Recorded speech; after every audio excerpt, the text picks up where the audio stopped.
What if I told you? There's one thing that every sacred teaching across all spiritual traditions agrees on.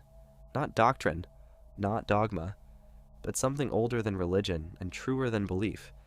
A principle so universal that it echoes through the wisdom of saints, sages, mystics, and monks. That the path to truth, the path to the divine, is walked not with force but with purity. And when one walks it fully, even wild beasts bow to their presence. Even the chaos of the world grows still. This is the mystery of the righteous aura. And today we explore the true stories that prove it. Not myths, not metaphors, but real historical encounters, where the purity of one's inner spirit calmed the fiercest of creatures and made nature itself kneel in reverence. Let us begin. The law of the aura, what all holy paths teach. Every holy science, whether it's Hindu Vedanta, Christian mysticism, Sufi Islam, Buddhist Dharma, or the teachings of indigenous shamans, agrees on one thing. Purity of heart changes everything. It alters how the world responds to you.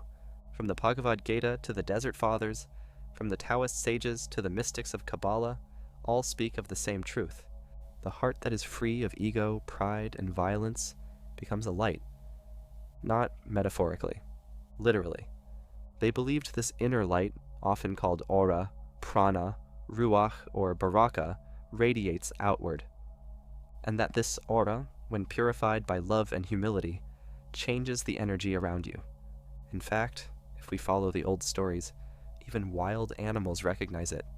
They aren't drawn to fear, but to peace, not to dominance, but to stillness, and those who attain it walk in a different world. Saint Francis and the Wolf of Gubbio, a covenant of peace. Gubbio, Italy, 1220. A wolf was terrorizing the countryside. At first, it hunted livestock. Then it turned to people. Frightened villagers refused to leave the city walls. They lived in fear, until word reached a humble friar, Francis of Assisi. Francis, who had renounced all worldly power to live in total poverty and love of all creatures, decided to face the beast. As he approached the wolf's den, the villagers watched in horror. The wolf appeared, hungry, aggressive, eyes filled with fire. It lunged, but St. Francis stood still. He made the sign of the cross and spoke calmly. "Brother wolf, in the name of Christ I command you, do no harm." The wolf froze. Its growl faded. It approached gently and laid its head at Francis's feet. What happened next became legend. Francis spoke to the wolf as though it were a man. He acknowledged the wolf's hunger, but warned that killing was a sin. He offered a deal. If you promise to stop attacking, the people will feed you until the end of your days. The wolf offered its paw. They shook on it. From that day forward, the Wolf of Gubbio became a beloved member of the town. He kept his promise, and when he died, the town wept. That is the power of a righteous aura. Saint Jerome and the lion, a thorn removed, a bond forged. Bethlehem, 4th century. Saint Jerome, translator of the Bible into Latin, was delivering a sermon at a monastery. Suddenly, a lion appeared at the gates. The monks panicked. They fled. But Jerome noticed something else. The lion was limping. He approached it without fear. He knelt beside it, examined its paw, and found a massive thorn lodged deep in its flesh. He removed it, and in that moment, something shifted. The lion became still. From that day forward, the lion never left Jerome's side. He lived with the monks, protected their animals, helped with daily tasks. This was not domestication. This was recognition. The lion, like the wolf, recognized the purity in Jerome. Saint Seraphim of Sarov and the bear, silence, stillness, sanctuary. Russia, 18th century. In the frozen woods of Sarov, a hermit lived alone. His name was Seraphim. He prayed without ceasing. He slept on a stone. He fasted for weeks at a time. But his presence glowed with peace. One day, pilgrims approached to seek his wisdom. They stopped in their tracks. There, in a clearing, Seraphim sat on a log. Beside him, a massive bear. He tore bread in half, fed one half to the bear, ate the other himself. When he noticed the pilgrims, he smiled and gently whispered in the bear's ear, The bear stood and left. No fear, no growl, just peace. The Buddha and the elephant Nalagiri. India, 6th century. The Buddha was known for his serenity. Even wild kings could not shake him. But one man, Devadatta, was envious of the Buddha's growing influence. He sought to kill him.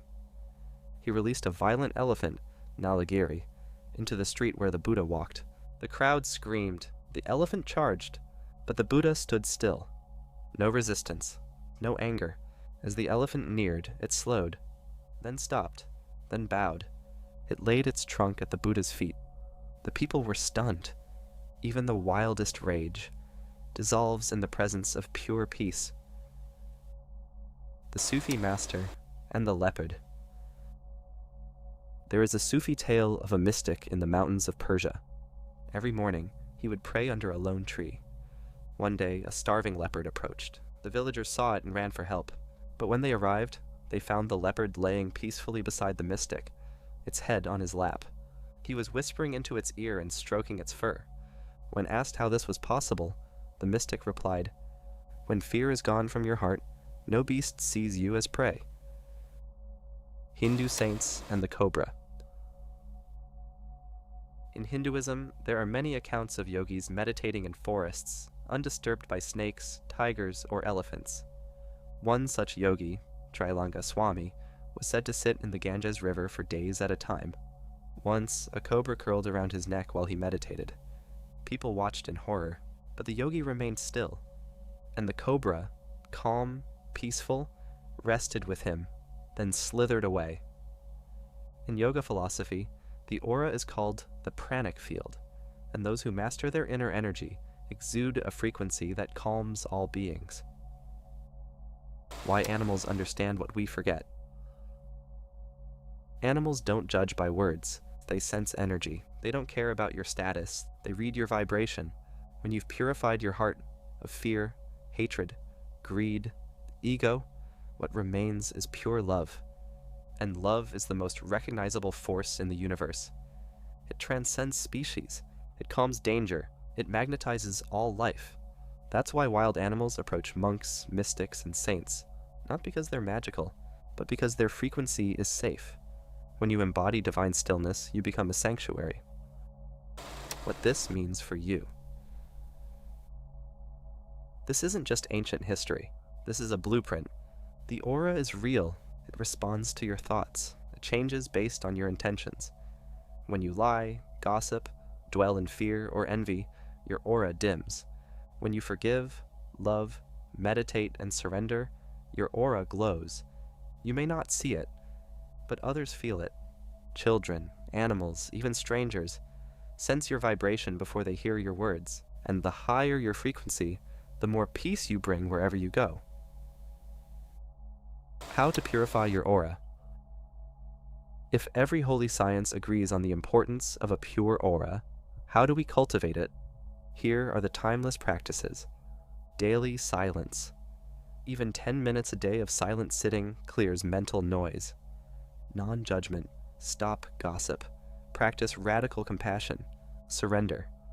Trust that life's unfolding is not random. Service. Acts of kindness purify the ego. Presence. Be where you are, fully. This invites grace. Prayer or mantra. Repeating sacred sounds realigns your inner frequency. Nature connection. Trees, rivers, and animals heal your energetic field. Truth-telling. Speak only what is real, kind, and necessary. The invitation. Now here's the invitation. Don't just hear these stories, live them. Walk your street as a sanctuary. Enter rooms with the intention to bring peace. Speak only what adds light.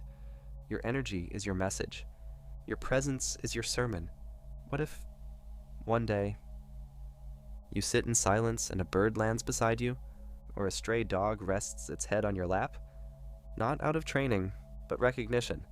That would be your sign, that you are becoming what every holy science agrees is sacred. Not loud, not forceful, but pure. In a world obsessed with appearances, speed, and domination, this ancient path still whispers to us, purify the heart, Walk the path. Let your aura do the talking. If this message stirred something in you, something soft and powerful, share this with someone else who might need it. And if you're on the path already, keep walking. The world needs your light now more than ever.